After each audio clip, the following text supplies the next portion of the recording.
The monsoon arrived not with a gentle drizzle, but with a roar.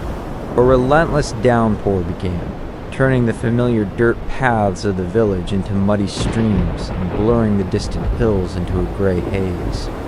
Inside their homes, tucked away from the tempest, the village farmers felt a deep sense of relief mixed with a quiet urgency. This wasn't a time for idleness. It was a time of preparation, of nurturing life in the face of nature's fury.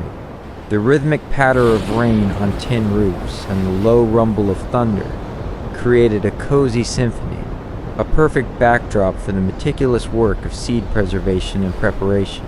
For these farmers, the heavy rainy season was not just about cultivation, it was about safeguarding the future. Their most precious possessions weren't stored in safes or vaults, but in clay pots, woven baskets, and old cloth bags. These were their seeds, the very essence of their next harvest. In the corner of each home, away from the dampness, a special space was dedicated to this vital task.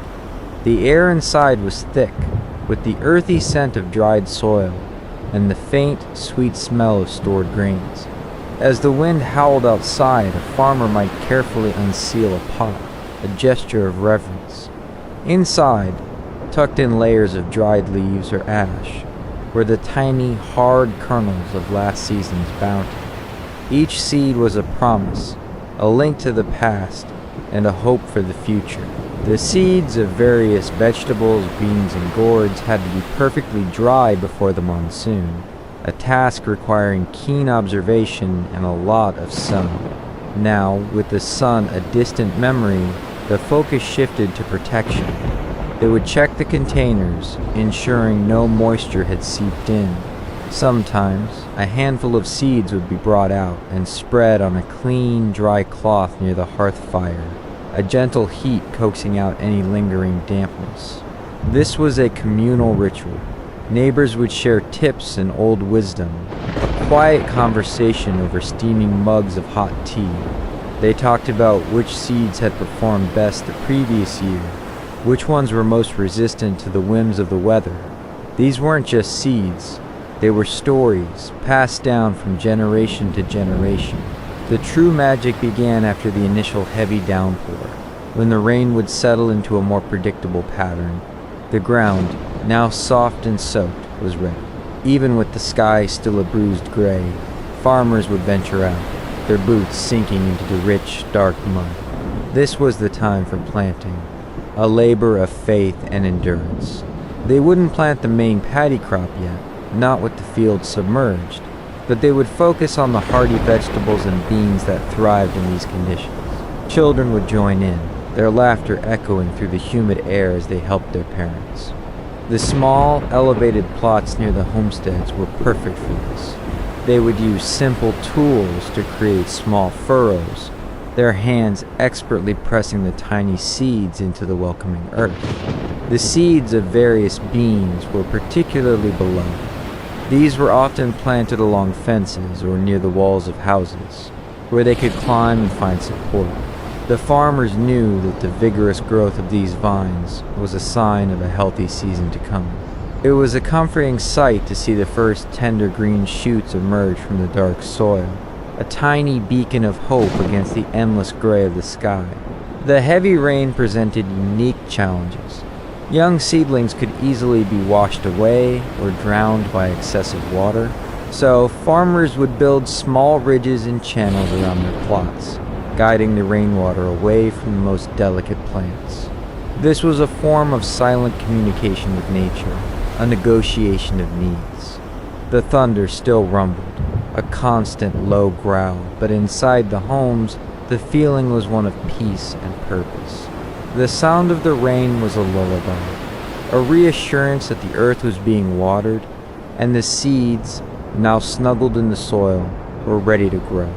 As the days turned into weeks, the rhythm of the village shifted. The initial frenzy of planting gave way to a patient watchfulness. The farmers would go out to their plots, umbrellas in hand, to check on the progress.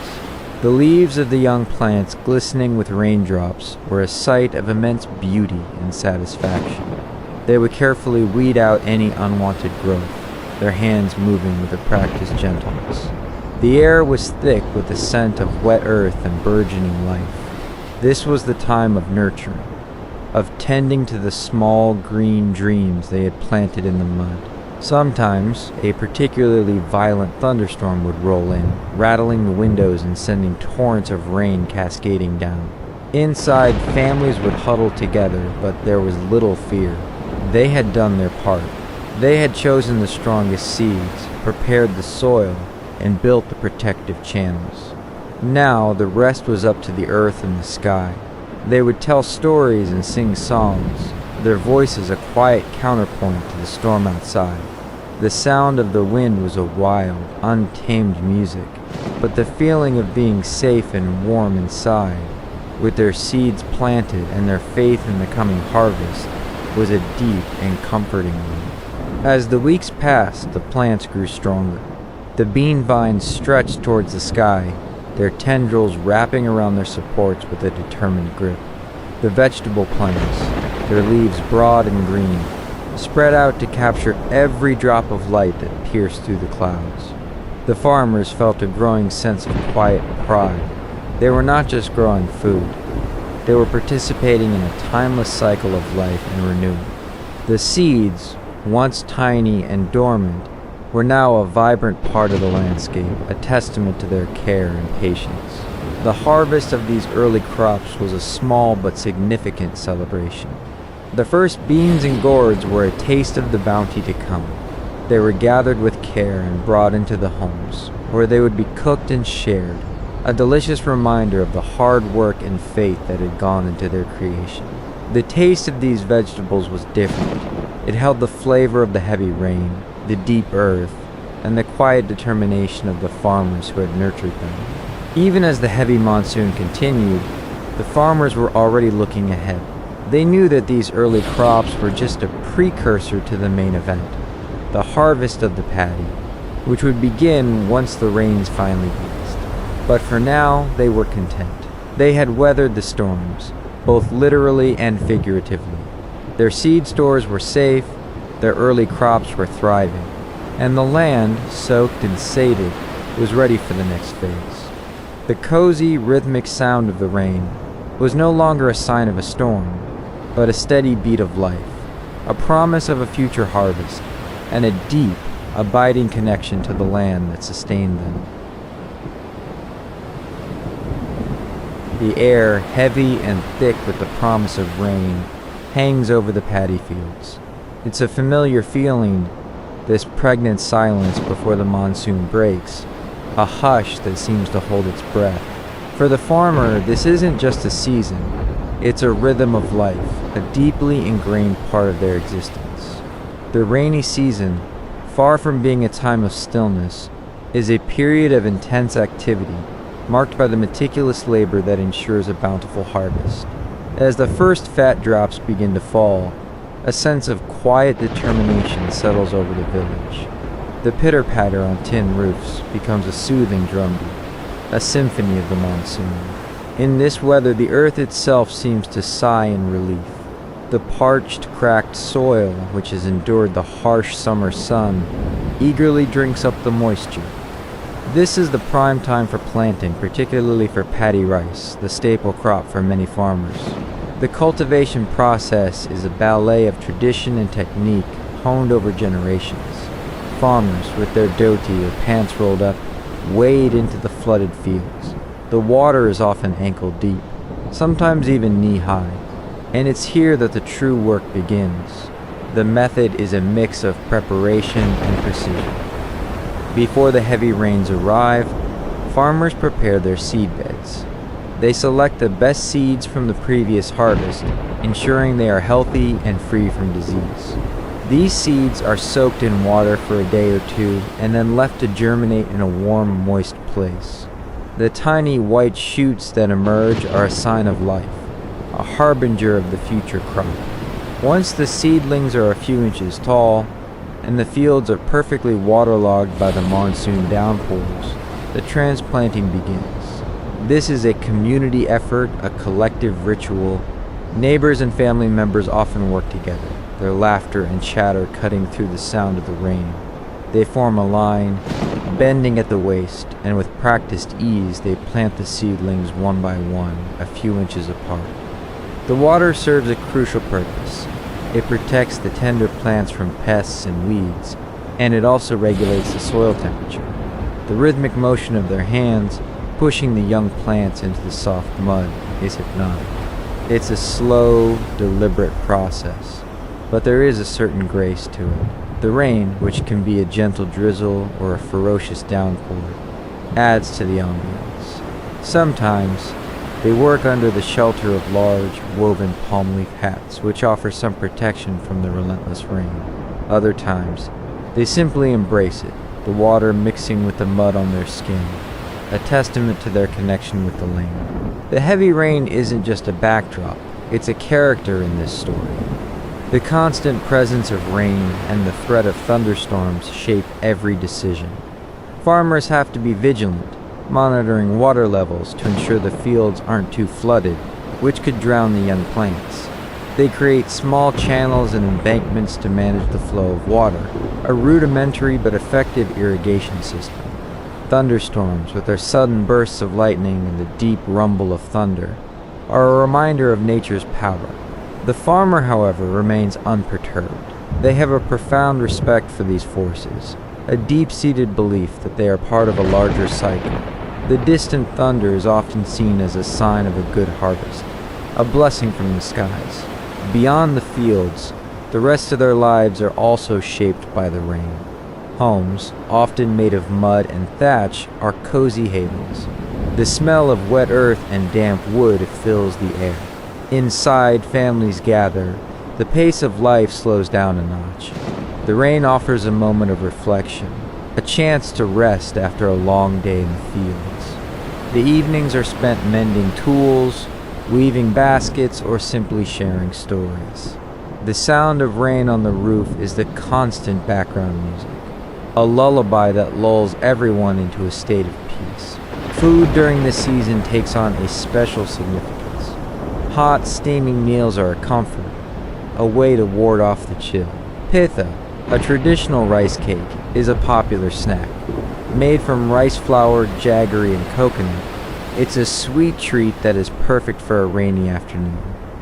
The vegetables are often sourced from small kitchen gardens near the house, where gourds, leafy greens, and chili plants thrive in the damp soil. Fish, caught from nearby ponds and rivers swollen with rainwater, are a common part of their diet. The simple act of sharing a meal, warmed by the glow of a small lantern, feels more intimate and profound during the monsoon. Harvesting for some crops also takes place during this season. Crops like jute are harvested in the rain. Jute plants, with their tall, slender stalks, are cut and then submerged in water for several weeks. This process, known as retting, allows the fibers to separate from the woody stem. It's a smelly process, but essential for preparing the jute for weaving. The sight of farmers wading through flooded ditches, pulling out the fibrous stalks, is a common one. These fibers will eventually be spun into yarn and used to make ropes, bags, and cloth, a testament to the farmer's ability to use every part of nature's bounty. The nights during the monsoon are particularly enchanting. The darkness is deeper, broken only by the occasional flash of lightning. The sound of crickets and frogs, amplified by the wet air, creates a mesmerizing chorus. The air is cool and clean, and a sense of tranquility pervades everything. For a farmer, the day's hard work ends with the satisfying knowledge that they have done their part. They have trusted the earth, the rain, and their own hands. As they drift off to sleep, the rhythmic patter of rain on the roof is a soothing reminder that all is well, and the cycle of life continues, beautiful and uninterrupted. The mornings, too, carry a distinct charm. A fine mist often hangs over the fields, making the distant hills look like silhouettes. The air is crisp and cool, a welcome change from the oppressive heat of summer. As the sun rises, it struggles to break through the thick blanket of clouds, casting a soft, diffused light over the landscape. The farmers rise early, refreshed by the cool night. Their day begins with a cup of hot tea, perhaps with some ginger from their garden, a perfect antidote to the morning chill. The cattle, their faithful companions, are also a part of this routine. They are led out to graze on the lush green grass that is sprouted everywhere, their bells tinkling softly in the quiet morning air. The rainy season is also a time for maintaining and preparing other crops. While paddy is the star, other vegetables and plants are also tended to. Gourds, like bottle gourds and pumpkins, climb up trellises near the houses, their broad leaves offering shade and protection to the young fruit. Chili plants and brinjal, eggplant, flourish in the damp soil. Farmers constantly check for pests and diseases, which also thrive in the humid conditions.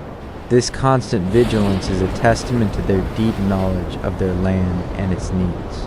They often use natural pesticides, like a mixture of neem leaves and water, to protect their crops. This traditional knowledge, passed down through generations, is a sustainable and eco-friendly way of farming. The constant water also means a change in daily transportation. Roads often turn into muddy paths, and bicycles and motorbikes become less practical. Walking is the preferred mode of travel, and people often go barefoot or wear simple sandals. The sounds of the village during this season are different. The drone of a motor engine is replaced by the squelch of footsteps in mud, the splash of water, and the distant call of a cuckoo. The rivers and ponds, once quiet and still, now roar with the force of the flowing water.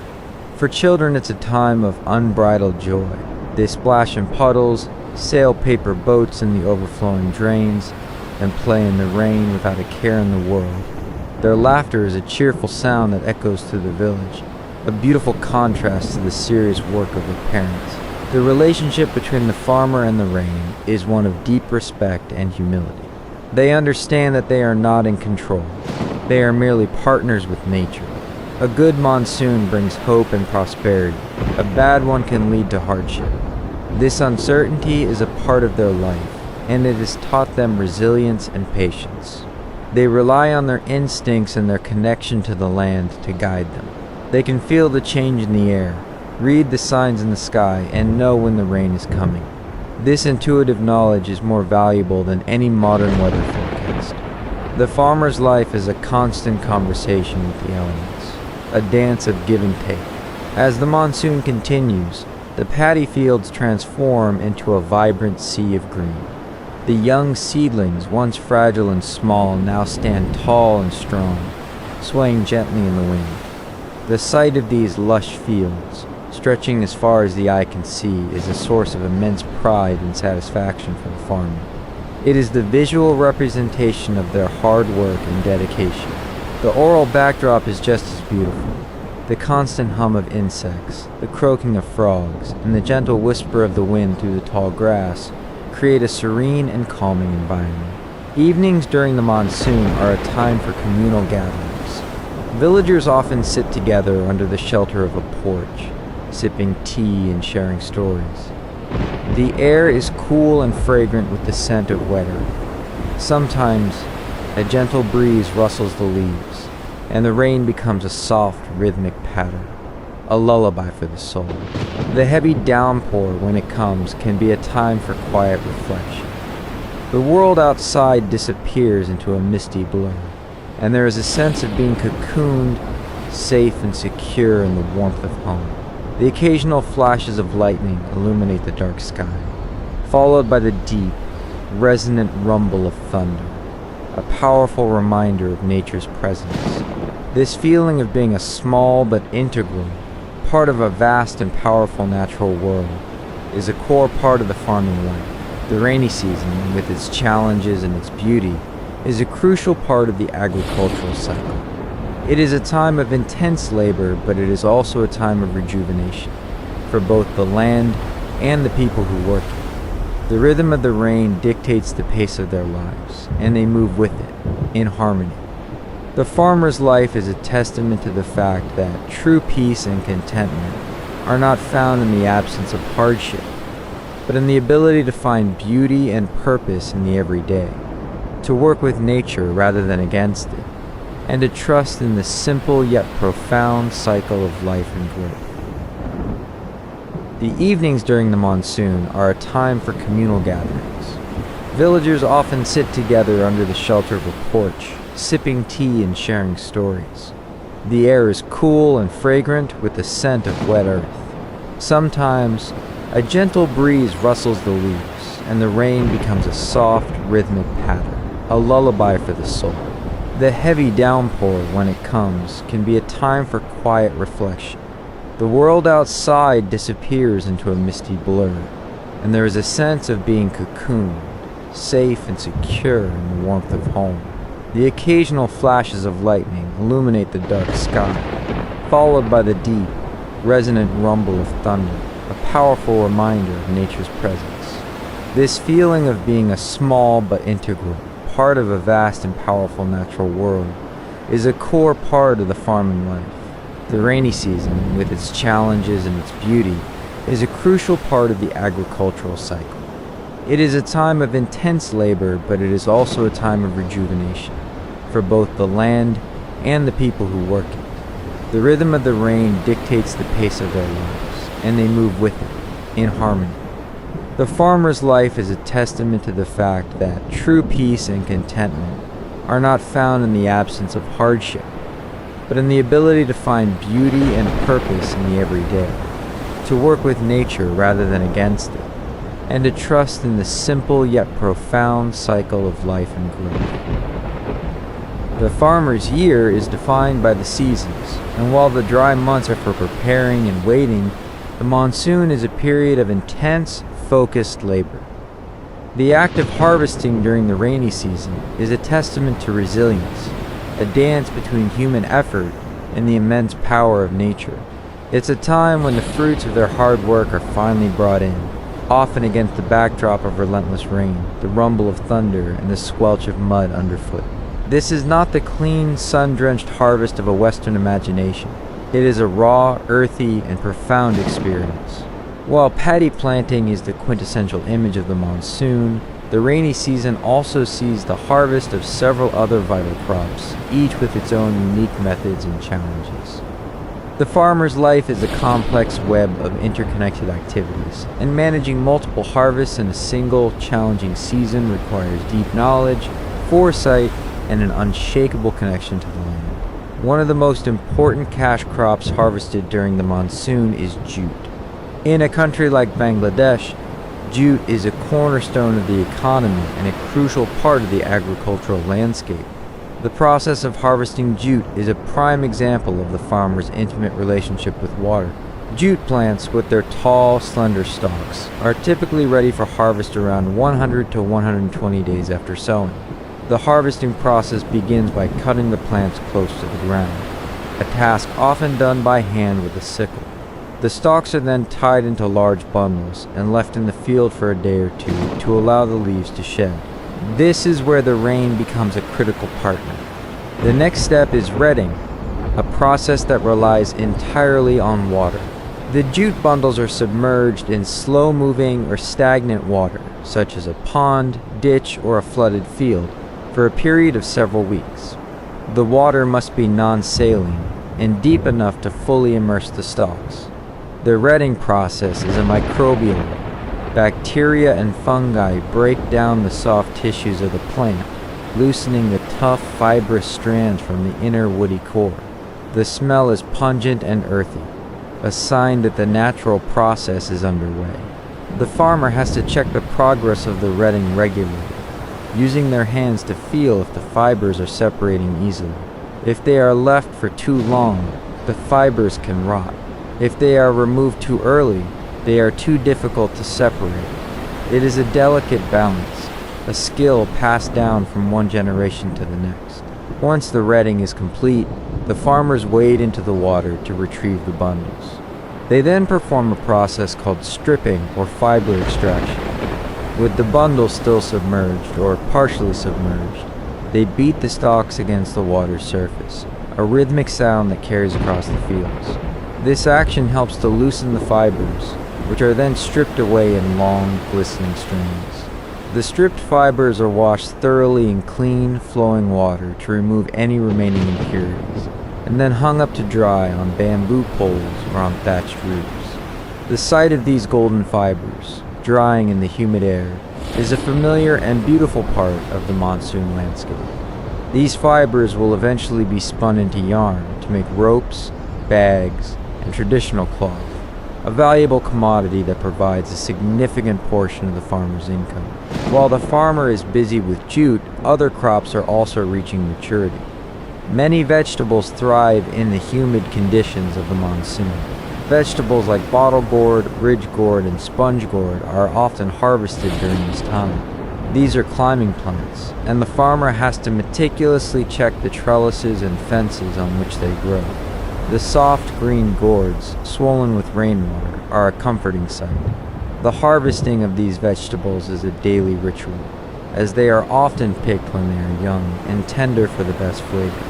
This provides a steady source of food for the family and for local markets. The rain makes the plants grow at an astonishing rate, but it also brings the challenge of pests and rot. The farmer must be constantly vigilant, pruning and tending to the plants to ensure a healthy yield. The constant dampness also means that brinjal, eggplant, and chili plants are in full swing. The bright purple of the brinjals and the fiery red and green of the chilies stand out against the lush foliage. Harvesting these crops requires a careful eye and a gentle hand. The farmer moves through the plants, a basket in hand, selecting only the perfectly ripe ones.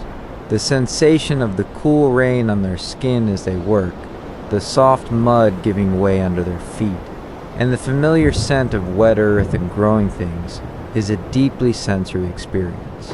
For fruits, the monsoon season is a time of both harvesting and waiting.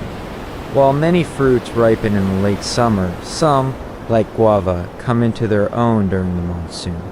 The sweet, fragrant fruit is a welcome treat, and the farmer's children often help with the picking, a joyous activity that breaks the monotony of the rain-filled days. The rainy season is not always a time of bountiful harvest for every crop. For some, like certain varieties of betel nut, the monsoon marks a different part of the cycle. While some betel nut varieties have a primary harvest in the spring, a secondary harvest can occur in the autumn after the monsoon has passed. The rains themselves are essential for the growth of the trees, providing the necessary moisture for the nuts to mature. The harvesting of betel nuts is a skilled job, often done by climbers who ascend the tall, slender palms to cut down the clusters of nuts. This is a task that requires a steady hand and a great deal of courage, especially when the trunks are slick with rain. A crucial part of the farmer's life that is also impacted by the monsoon is tea harvesting. In regions where tea is cultivated, the monsoon brings a monsoon flush, a period of rapid leaf growth.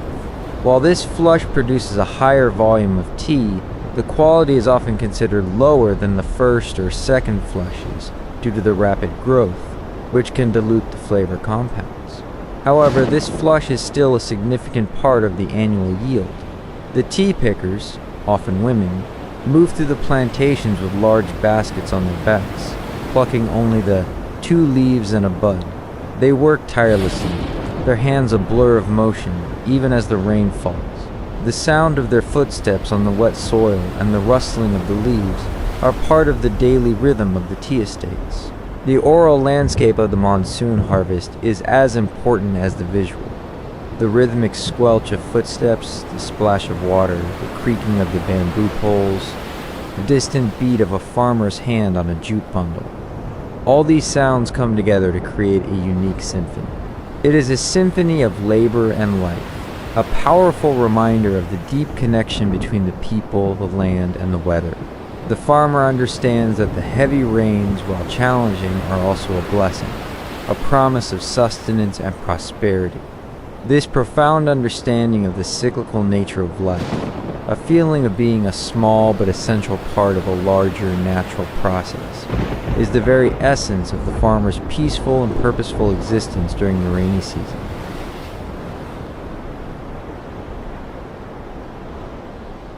Paddy cultivation during the rainy season is a challenging yet rewarding endeavor for farmers worldwide. The success of this annual cycle culminates in the paddy harvest, a period of intense activity and communal effort. From the initial signs of ripening to the final threshing and storage, every step is crucial for securing a good yield. This comprehensive process, shaped by centuries of tradition and modern agricultural practices, is a testament to the resilience and dedication of farmers.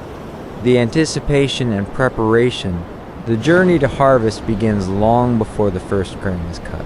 As the monsoon rains gradually subside, a sense of anticipation builds in the farming communities.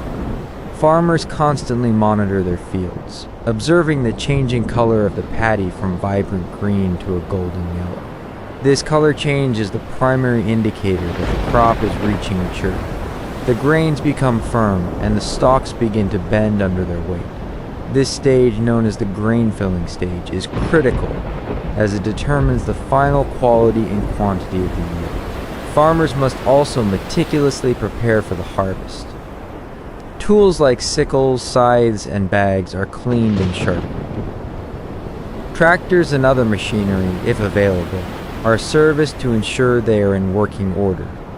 The most crucial preparation, however, is the assessment of weather conditions.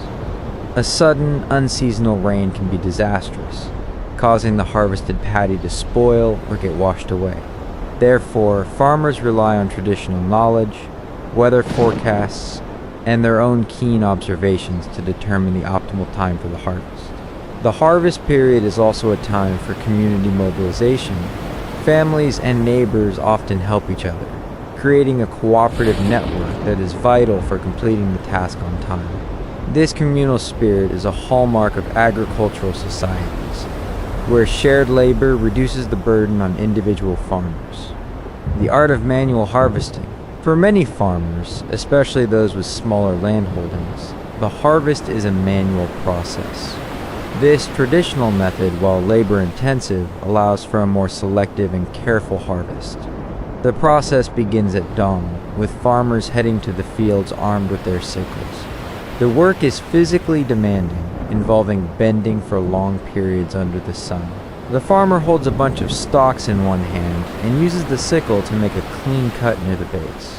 The stalks are then bundled together and laid out to dry in the field for a few days. This initial drying process is essential for reducing the moisture content of the grain. The bundles are then gathered and transported to a central location for threshing. Manual harvesting requires a great deal of skill and endurance. The rhythm of cutting, bundling, and stacking is perfected over generations. This method also minimizes grain loss, as the farmer can carefully handle each bundle. The sight of a vast paddy field filled with farmers working in unison is a powerful symbol of rural life and a connection to the land. The rise of mechanized harvesting. In recent years, mechanized harvesting has become increasingly common, particularly for larger farms. Combined harvesters are multifunctional machines that can cut, thresh, and clean the paddy in a single operation. These machines significantly reduce the time and labor required for the harvest. A large field that might take a team of workers several days to harvest manually can be completed by a single combine harvester in a matter of hours. The use of machinery has its advantages and disadvantages. On one hand, it increases efficiency and allows farmers to meet tight deadlines. It also reduces the physical strain on farmers. On the other hand, it can lead to higher grain loss if not operated correctly. The machines can also be expensive to purchase and maintain, making them inaccessible for many small-scale farmers. Furthermore, the reliance on machinery can sometimes reduce the employment opportunities for agricultural laborers, who traditionally depend on the harvest season for their livelihood. The choice between manual and mechanized harvesting often depends on the size of the farm, the availability of labor, and the financial resources of the farmer. In many regions, a hybrid approach is adopted, where a combination of both methods is used to optimize efficiency. The threshing and winnowing process. Once the paddy stalks are cut and dried, the next critical step is threshing, which involves separating the grains from the stalks. In traditional farming, this is done by hand or with the help of animals. Farmers may beat the bundles against a hard surface or use a wooden plank to dislodge the grains. Some also use animals like oxen to trample the stalks, a method that is both efficient and eco-friendly. In modern farming, mechanical threshers are used. These machines can thresh a large volume of paddy in a short amount of time. The thresher separates the grains and blows away the chaff and straw, leaving behind the clean grains. Following threshing, the grains are subjected to winnowing, a process of separating the lighter chaff from the heavier grains. This is traditionally done by tossing the grains into the air. The wind carries away the lighter chaff, while the heavier grains fall back down. This method requires a calm day with a gentle breeze. Modern winnowing machines use a fan or blower to achieve the same result. The clean grains are then collected and prepared for further processing. The post-harvest activities, the completion of threshing and winnowing, marks the end of the harvest itself, but the work is far from over. The next steps are crucial for preserving the quality of the paddy and ensuring its marketability. Drying the paddy. Drying is one of the most important post-harvest activities. The moisture content of the paddy must be reduced to a safe level to prevent spoilage from fungi and insects during storage. Traditionally, paddy is spread out on a large, clean surface under the sun. Farmers rake the grains periodically to ensure uniform drying. This process, known as sun drying, is the most common method. In areas with high humidity or limited space, mechanical dryers are used. These dryers can control the temperature and airflow, ensuring a fast and efficient drying process, regardless of weather conditions. Storage and marketing. Once the paddy is dry, it is stored in sacks or large storage bins. The storage area must be cool, dry, and well ventilated to prevent the growth of mold and the infestation of pests. Farmers often use natural repellents like neem leaves or store the paddy in sealed containers to protect it from damage.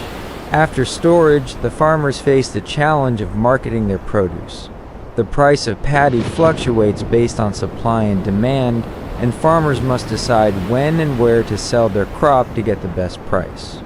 Some farmers sell their paddy directly to rice mills, while others sell it at local markets or to government procurement agencies. The cultural significance of the harvest. The paddy harvest is more than just an economic activity. It is a significant cultural event. It marks the culmination of months of hard work and is a time for celebration and gratitude. Many cultures have festivals and rituals associated with the harvest, which are meant to express thanks to the land and the elements for a bountiful yield. The harvest season brings communities together, strengthening social bonds. It is a time when people work together, share meals, and celebrate their shared success. The stories and traditions passed down through generations are often centered around the harvest, highlighting its importance in shaping the identity of farming communities. The challenges of the harvest. Despite the joys of a successful harvest, farmers face numerous challenges. The unpredictable nature of the monsoon rains can either lead to drought or flooding, both of which can devastate the crop. Pests and diseases can also wreak havoc on the fields, reducing the yield. The economic challenges are equally significant. The rising cost of fertilizers, pesticides, and labor, combined with fluctuating market prices, can make it difficult for farmers to earn a sustainable income. Climate change adds another layer of complexity, with extreme weather events becoming more frequent and intense. Conclusion: harvesting the rainy season's paddy is a multifaceted process that combines tradition, technology, and resilience. From the careful monitoring of the ripening crop to the intricate processes of threshing and storage, every step is a testament to the farmer's skill and dedication. The harvest is a period of intense labor, but it is also a time of hope, community, and celebration. As the world's population continues to grow, the role of these farmers in ensuring food security becomes increasingly vital, making their annual cycle of sowing and harvesting a cornerstone of human civilization.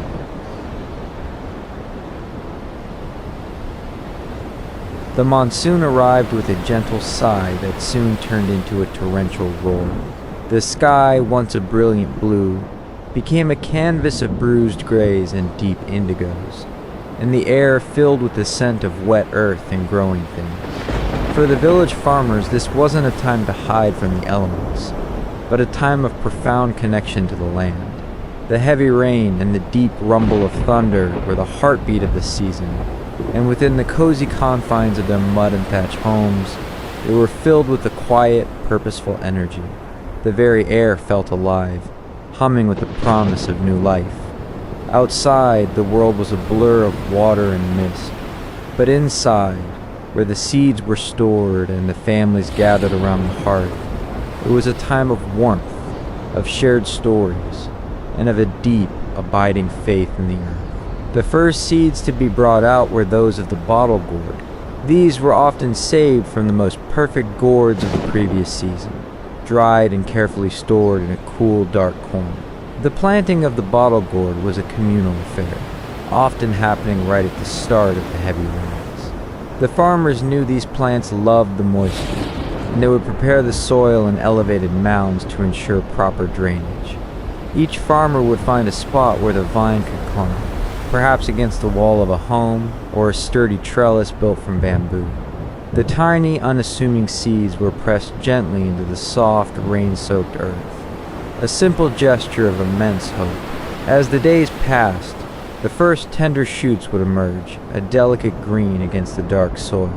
The farmers watched them with a quiet joy, their hearts swelling as the vines grew, their large, heart-shaped leaves unfurling to greet the rain. They would build stronger trellises for the vines to climb, and soon the entire structure would be covered in a lush, green canopy. The air around the vines would be filled with the buzz of bees and the flutter of butterflies, and then the first tiny gourds would appear, like small green ornaments hanging from the leaves. The harvest was a time of great satisfaction. A farmer would go out with a knife, choosing the young, tender gourds for a meal. They were a symbol of the bounty of the season, a gift from the earth. Following the bottle gourd, the farmers would begin planting okra. The okra seeds, small and hard, were planted in rows in well-drained soil. This was a plant that loved both the sun and the rain, and the farmers knew that a good okra crop required a delicate balance of both. The young plants were surprisingly resilient, their upright stalks and large, palmate leaves seeming to shrug off the heavy downpours. The farmers would talk about the vegetable, its slender, green pods, a staple of their diet. They would regularly inspect the plants for pests, and the children would help by gently removing any that they found. The harvest of okra was a daily ritual. Every morning, as the rain subsided and the sun peeked through the clouds, the farmers would go to their fields and pick the young, tender pods. This was a task that had to be done carefully, as the older pods could become tough and fibrous. The okra would be brought back to the home in small baskets, a fresh and delicious addition to the day's meal. The next seeds to go into the ground were those of the brinjal, or eggplant. This was a crop that required a bit more nurturing, and the farmers would often start the seeds in a small, protected nursery bed. They would tend to the tiny seedlings with a quiet dedication, making sure they were strong enough to withstand the monsoon's fury before transplanting them to the main field. The brinjal plants, with their broad, velvety leaves and purple flowers, were a beautiful sight against the lush green of the countryside. The farmers would talk about the different varieties, from the small, round eggplants to the long, slender ones, each with its own distinct flavor. As the plants grew, they would provide support for the heavy, hanging fruit. The brinjal harvest was a testament to patience.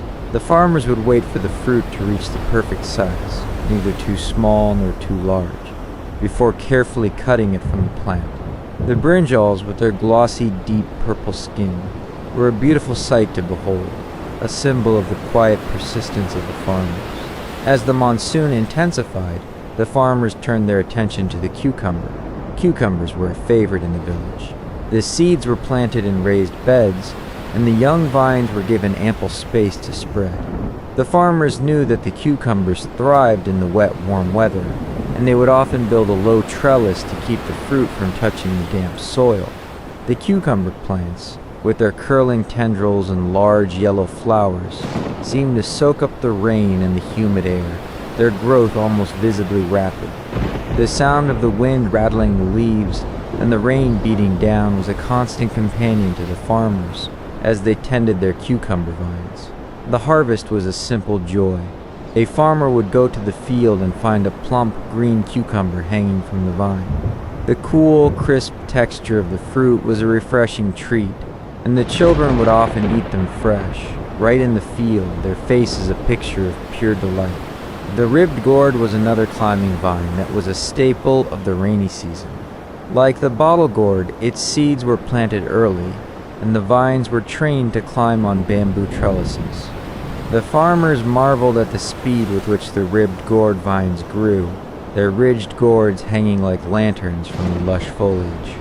The planting of the ribbed gourd was a time for hopeful conversations among the farmers, as they would discuss the potential yield and the best way to prepare the gourds for a meal. The harvest was a careful process. The farmers would go to their fields and choose the young, tender gourds, their ridged skin still soft. They knew that the ribbed gourd grew quickly, and a single day of delay could make the gourds tough and inedible. The freshly picked gourds were brought to the home and prepared in a variety of dishes, a comforting and familiar flavor of the monsoon. Next to the ribbed gourd, the farmers would often plant snake gourd. This was a more delicate plant, and its long, twisting gourds required extra care and attention. The seeds were planted in a similar fashion, and the vines were trained to climb a sturdy trellis. The farmers would watch as the long, green gourds grew, twisting and turning as they dangled from the vines. The heavy rain and the frequent thunderstorms were a challenge, but the farmers were resilient. They would go to their fields after a storm to check on the snake gourds, making sure the vines were still secure. The harvest was a beautiful sight. The farmers would carefully cut the long gourds from the vine, their pale green skin a striking contrast to the dark foliage. The snake gourds were a symbol of the delicate balance between the strength of nature and the gentle nurturing of the farmers. A special place in the garden was reserved for the pointed gourd. This was a more labor-intensive crop, but the reward was worth the effort. The farmers would plant the roots of the previous season's best plants, a gesture of continuity and a deep respect for the land. The pointed gourd vines were known for their resilience, and they seemed to thrive in the wet, humid conditions.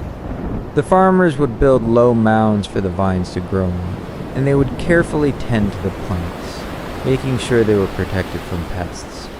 The harvest of the pointed gourd was a long and steady process. The farmers would go to their fields and pick the small green gourds, a task that required a great deal of patience. The pointed gourd was a symbol of the farmer's dedication, a quiet promise of a continuous harvest. Amidst the climbing vines and the fruiting plants, a small patch of land was often dedicated to red spinach. The seeds of the red spinach were tiny, almost like dust, and the farmers would plant them with a delicate touch, scattering them on the soft, rain-soaked soil.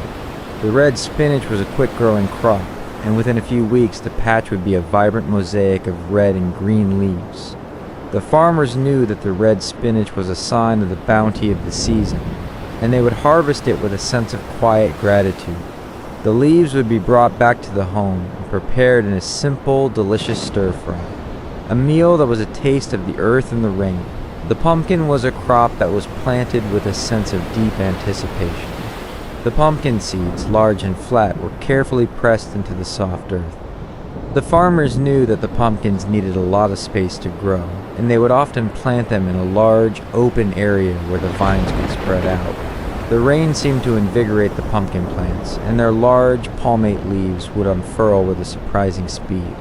The farmers would talk about the future harvest, the large, round pumpkins that would be a source of food and comfort for the entire family. The harvest of the pumpkin was a time of great celebration.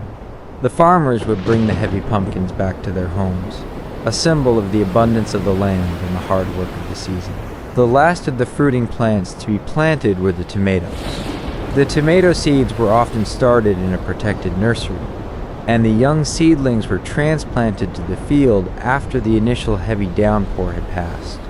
The farmers knew that the tomatoes were a delicate crop, and they would go to great lengths to protect them from the rain and the wind. They would talk about the different varieties, from the small red cherry tomatoes to the large beefsteak tomatoes, each with its own unique flavor. The harvest was a time of great joy. The farmers would bring the plump red tomatoes back to their homes, their vibrant color, a burst of sunlight in the grayness of the monsoon. Beyond the gourds and the greens, the farmers also planted beans. These were a versatile crop, and the seeds were often saved from the most productive plants of the previous season. The beans, with their slender pods and climbing vines, were a perfect fit for the rainy season. The farmers would plant the seeds in rows, and the young vines would quickly begin to climb on the trellises or along the fences. The beans seemed to thrive in the wet, warm weather, and the farmers would harvest them with a sense of quiet satisfaction. The fresh beans were a delicious addition to the family's meals, a taste of the bounty of the land. Finally, the farmers would turn to the radish. This was a quick-growing root vegetable that was a staple of the rainy season. The seeds were planted in loose, well-drained soil, and the farmers knew that a good radish crop required a delicate balance of moisture and air. The radishes would grow quickly, their green tops a small beacon of life against the dark soil. The harvest of the radish was a simple joy. A farmer would go to the field and pull a plump, white radish from the ground, its fresh, peppery flavor a taste of the rain and the earth. And so the monsoon continued, a constant symphony of rain and thunder.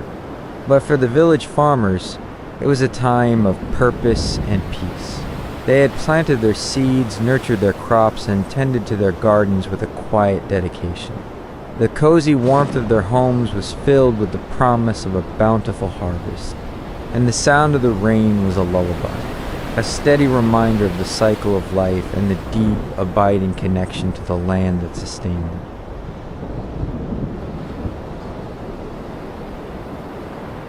Living through the rainy season as a farmer is an existence shaped by the elements, a constant dance with the power of nature.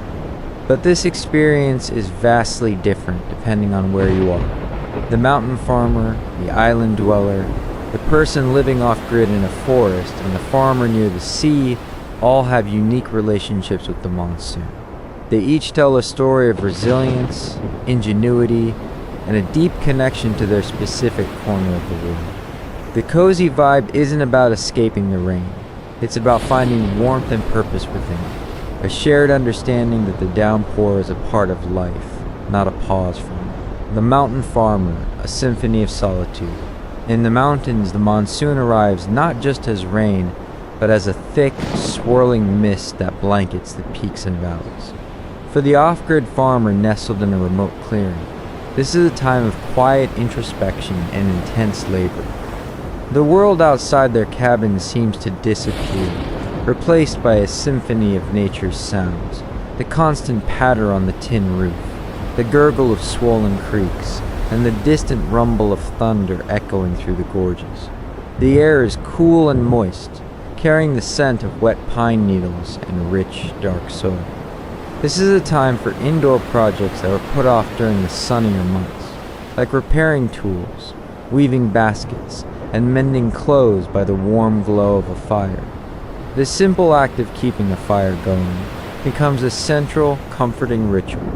The farmer constantly tends to the hearth, feeding it with dry wood stored meticulously before the rains came, knowing that this fire is not just for warmth, but for cooking, and for drying herbs and seeds for the next season. There's a profound sense of solitude, but it's not a lonely one. It's a peaceful solitude, a time to be fully present with the land and the season. The outside world is cut off, and in this isolation, a different kind of connection is forged, one with the rhythms of the earth. The mountain farmer's crops are often grown on terraced slopes, a necessity to prevent erosion from the torrential downpours. They are constantly checking these terraces, clearing drainage channels to ensure the precious topsoil isn't washed away. The crops they plant are hardy and well adapted to the cooler, wetter climate. They might grow root vegetables like radishes that can handle the moisture, or leafy greens that thrive in the diffused light of a perpetually cloudy sky. The harvest is a simple and rewarding act. The farmer, boots sinking into the mud, carefully pulls a radish from the ground, a small white treasure unearthed from the dark earth. The produce is brought back to the cabin, where it is washed in a basin filled with clear rainwater. The simple meal of homegrown vegetables cooked over a wood fire feels like the greatest luxury. The mountain farmer's life during the monsoon is one of quiet strength, a testament to the fact that true self-sufficiency is a journey of both physical labor and profound inner peace. The rain might be relentless, but it is also the lifeblood of the land, and the farmer, a silent partner in this natural cycle, accepts it all with a serene heart. The forest dweller, a green sanctuary.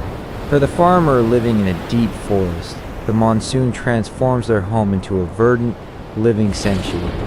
The rain doesn't just fall, it filters down through the dense canopy of trees, a gentle shower that never seems to end. The air is thick with humidity and the sweet, earthy smell of decaying leaves and moss. There's a feeling of being completely enveloped by nature, of living within a world of vibrant greens and browns. The sounds are a mix of rustling leaves, the constant drip of water, and the calls of unseen creatures who thrive in the dampness. Life here is a test of resilience and a lesson in patience.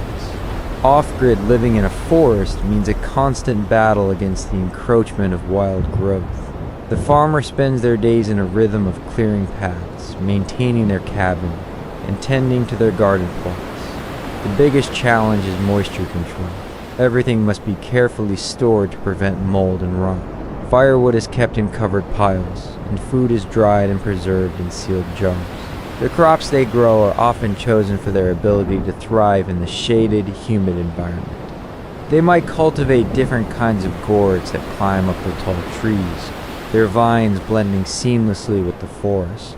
Or they might grow hardy greens and herbs that don't need direct sunlight. The planting process is a careful one, with the farmer creating small raised beds to protect the tender seedlings from being waterlogged. Harvesting is a quiet, meditative act. The farmer walks through their garden, a basket in hand, gathering handfuls of fresh greens and plump vegetables. The food tastes different here, infused with the essence of the forest itself. There's a special kind of magic in cooking a meal with ingredients that were plucked from a garden just a few feet from your doorstep, surrounded by the comforting sounds of the rain. The off-grid forest farmer's life during the monsoon is a lesson in living with, rather than fighting against, the wild.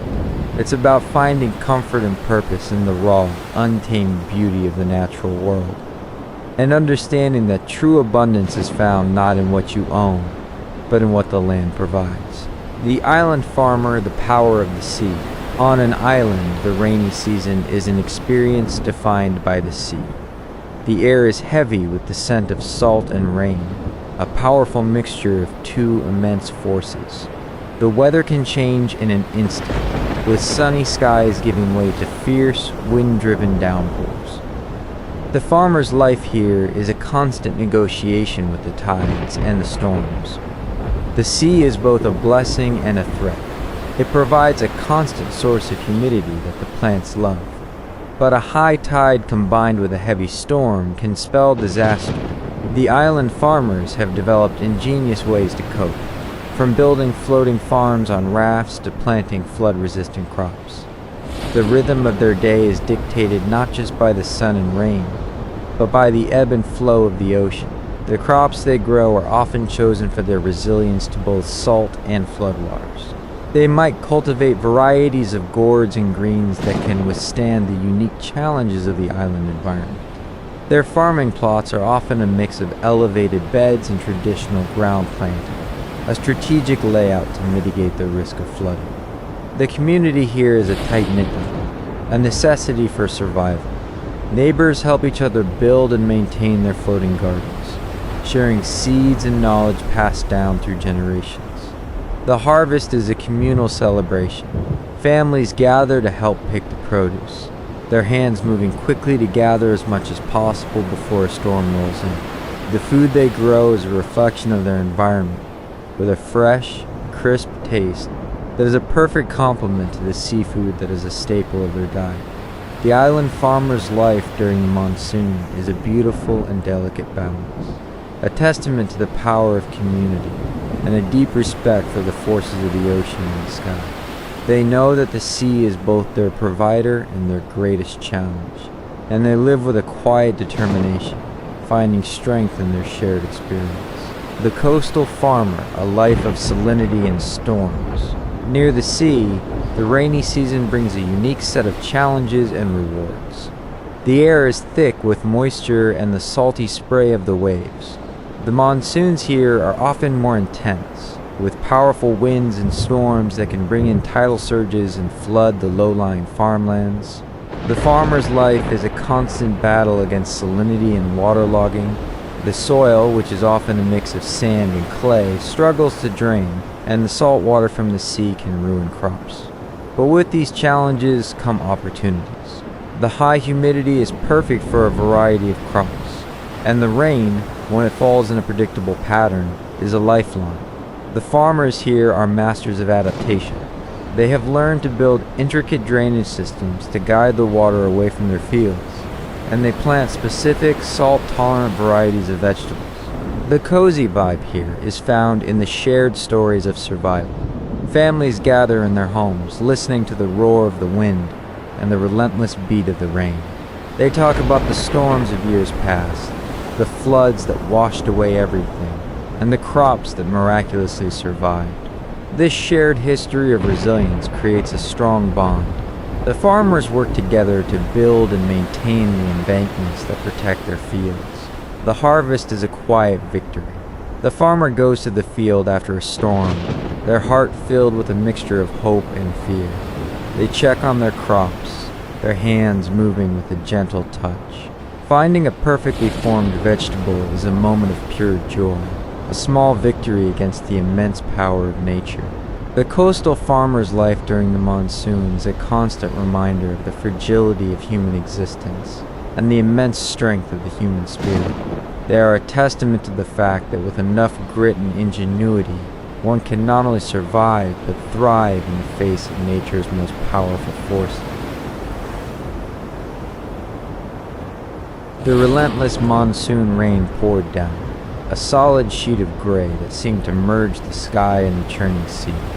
The small wooden boat, a vessel built for inshore calm, pitched and rolled with a drunken abandon, each wave threatening to swallow it whole. Inside, huddled against the spray, were three men, their hands, calloused from a lifetime of tilling soil and mending nets, gripped the worn gunwales with a shared resolve. They were farmers by trade, their fields a world away, a memory of green and brown earth. But tonight, they were fishermen, not by choice, but by the fierce and unforgiving necessity of the season. The monsoon, while a blessing for their crops, turned the land into a waterlogged swamp, making farming impossible. The fields, once a source of life, were now a vast, muddy mirror reflecting the somber sky. And so, with empty stomachs and the weight of their family's hunger heavy on their shoulders, they had turned to the sea. It was a trade they knew from their fathers and grandfathers, a skill passed down through generations, to be used only when the land offered no succor. It was a desperate gamble, a pact with a tempestuous and unpredictable force. The eldest of the three, with a face etched with the lines of sun and wind, watched the younger men, his nephews. They were city-born, had worked in factories for a while, but the city had spit them back out. They had returned to the village, to the land, to a life they were not entirely sure they wanted, but it was all they had. He saw the fear in their eyes, the clenching of their jaws, and he knew they were wondering if this was worth it. He knew they were thinking of the warmth of their small huts, of their wives and children, of the rice gruel they had left behind. "Hold fast," he said, his voice a low rumble against the howl of the wind. The sea gives when the land takes. We have to be strong for her. His words, a mantra whispered through generations, seemed to calm them. They adjusted their positions, their bodies swaying in unison with the boat's frantic dance. The boat was their home now, a fragile bubble of humanity in an endless expanse of gray. They had brought with them a small lantern, its light a feeble flicker in the vast darkness, and a pot of rice, a meager provision for their long night's vigil. The rain beat a relentless rhythm on the boat's roof, a drumbeat of the storm. The wind howled, a mournful, hungry sound. Yet, in the midst of this chaos, there was a strange, almost a magical sense of coziness. The world outside was a furious blur of rain and spray, but inside their small sanctuary they were together, the three of them, bound by a shared fear and a common purpose. They shared a quiet solidarity, a sense of being in this together, against the overwhelming power of nature. They were a small, defiant island of warmth and humanity in a cold, indifferent sea. One of the nephews, a young man with a thick mustache, shivered. He pulled his thin shawl tighter around his shoulders. "When will it end?" he asked, his voice barely a whisper. "It will end when the sea wills it," the old man replied. "But we must be patient. We must wait for the signs. The sea will not keep her bounty hidden from those who are patient." He reached for a small woven basket, its contents a tangle of lines and hooks. Their methods were simple, born of a deep understanding of the sea's currents and the habits of the fish. They did not have the technology of the big fishing vessels. They did not have the sonar or the electronic nets. Their tools were their hands, their eyes, and the knowledge passed down from their ancestors. The old man began to bait the hooks, his fingers moving with a practiced ease. The bait was a mix of rice flour and dried fish, a recipe refined over generations. He would cast the lines into the churning water, letting the currents carry them to where the fish were. It was a matter of feeling the tug, of knowing when to pull, when to be patient, when to let the fish take the bait. It was an art, a delicate dance between man and the wild, a silent conversation in the language of the sea. The younger nephew, a quiet, serious boy, watched his uncle, his eyes wide with a mixture of fear and fascination. He had never seen his uncle like this. On the land, the old man was a farmer, his world defined by the sun and the soil. But here, on the sea, he was a different person. He was a master of his domain, a weathered captain navigating a treacherous and beautiful world. The boy realized that the old man was not just a farmer or a fisherman. He was a survivor, a bridge between two worlds, a testament to the resilience of his people. As the night wore on, the storm seemed to lose some of its fury. The rain slackened to a fine mist, and the wind, while still strong, no longer howled with the same intensity. The waves, though still large, were no longer as chaotic. A sense of calm, a fragile peace, settled over the sea. And then, it happened. The old man felt the first tug. It was a subtle pull, a gentle dance on the line. He knew it was not a large fish, but it was a sign, a promise. He began to pull the line in, his movements slow and deliberate. The other two men watched, their breaths held, their eyes fixed on the line. As the line came closer, a small silver fish, its scales shimmering in the lantern light, emerged from the darkness. A cheer, a low, shared sound of triumph escaped their lips. It was a small fish, hardly enough to feed one person, but it was a beginning. A confirmation that their desperate gamble had paid off. The sea, in her own mysterious way, had offered them a gift.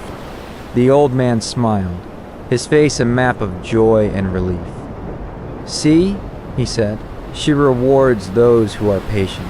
The night continued in this rhythm of waiting and pulling, of small victories and long silences.